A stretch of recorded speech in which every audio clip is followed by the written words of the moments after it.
Hello বাবু, রাতে কিছু খেয়েছিস? হ্যাঁ মা, খেয়ে নিয়েছি। এবার শুয়ে পড়ব। ভালো করে ঘুমাস। বাড়ি কবে আসবি? ভোরবেলায় বেরিয়ে পড়ব। সকালে ঘুম থেকে উঠে দেখবে আমি এসে গেছি।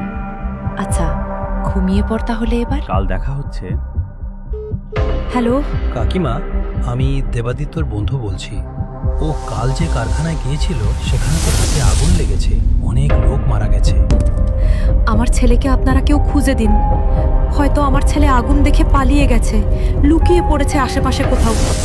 আপনারা একটু ওকে খুঁজে আনুন না, দয়া করুন এই মাটার ওপর। আমার ছেলেকে পুরো রাজপুত্রের মতো দেখতে। ও বড় হয়ে আইপিএস অফিসার হবে, জনগণের সেবা করবে।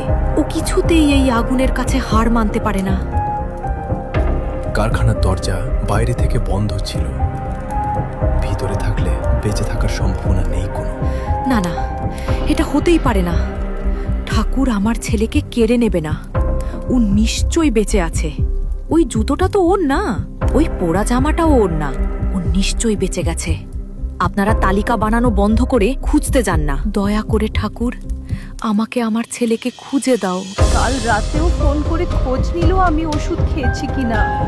বলল সোমবারে বাড়ি আসছি, তোমাদের জন্য একটা জিনিস আনছি। রোজ সকালে ফোন করে নিজের ছেলে মেয়ের সঙ্গে কথা বলতো। আজ সকালে যখন ফোন বাজলো ভাবলাম বাবু ফোন করেছে। দুঃস্বপ্নে ভাবিনি যে শুনতে হবে বাবু আর নেই। কারখানার গেট বাইরে থেকে তালা দিয়ে মানুষকে পুড়িয়ে মারলো। আমরা সরকার থেকে জবাব চাই। এখন সরকার চুপ কেন?